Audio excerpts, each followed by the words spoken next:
કોઈ પણ બેંકની અંદર તમે જ્યારે લોન લેવા માટે જાઓ છો તો એના પહેલાં મારી આ વાત યાદ રાખજો કે તમારી સિબિલ સારી હોય, તમારા ડોક્યુમેન્ટ ઓલ ક્લિયર હોય તો તમારે પહેલી બેંકમાં જઈ અને તરત લોન માટે હા નહીં પાડવાનો.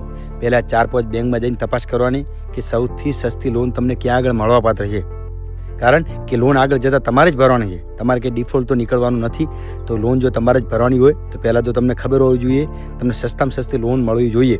પછી કોઈ પણ બેંકની અંદર તમે જાઓ છો લોન કરવા માટે અને એ લોકો તમારી ફાઇલ લોગિન કરે છે તો પહેલાં તો એ લોકો ઘણી બધી બેંકો શું કરે, એડવાન્સમાં ફીસ માગે. પણ એ તમારે આપવાની નહીં, કારણ કે કોઈ પણ બેંકનો એવો નિયમ નથી કે એડવાન્સમાં તમારે ફીસ આપવી પડે એટલે નહીં આપવાની. એ લોકો લોગિન કરે ત્યારે એ લોકો તમને કહે કે સર તમને લોન મળવાપાત્ર છે અને તમને વાર્ષિક 10% વ્યાજ દરે લોન મળશે.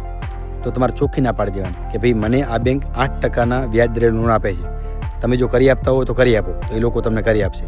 બીજી વસ્તુ એ કે જ્યારે તમારી લોન એપ્લાય થઈ જાય અને એ તમને કહે કે હા સર તમને લોન મળવાપાત્ર છે તો તમારે કહી દેવાનું કોઈ પણ પ્રકારનો ફાઇલ ચાર્જ આપીશ નહીં, અને આપીશ તો બહુ ઓછો આપીશ. કારણ કે ઘણી બધી બેંકો શું કરે કે એજન્ટો હોય ને એમનું ઓલરેડી કમિશન આપતું જ હોય છે, તો તમારે ફાઇલ ચાર્જ આપવાની જરૂર નથી.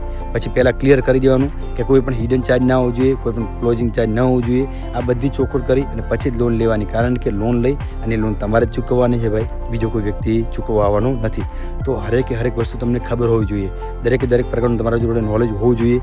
એ નોલેજ લઈ અને પછી જ તમે લોન કરાવજો. એ કોઈ પણ બેંક હોય, ઇવન તમે મારા જોડે પર્સનલ લોન લેવા માટે આવો તો તમે પહેલાં ચોખવટ કરી અને પછી જ મારા જોડે લોન લેજો ભાઈ. તમને પોસાય તો તમારે હા પાડવાની, બાકી રિજેક્ટ કરી દેવાની ભાઈ.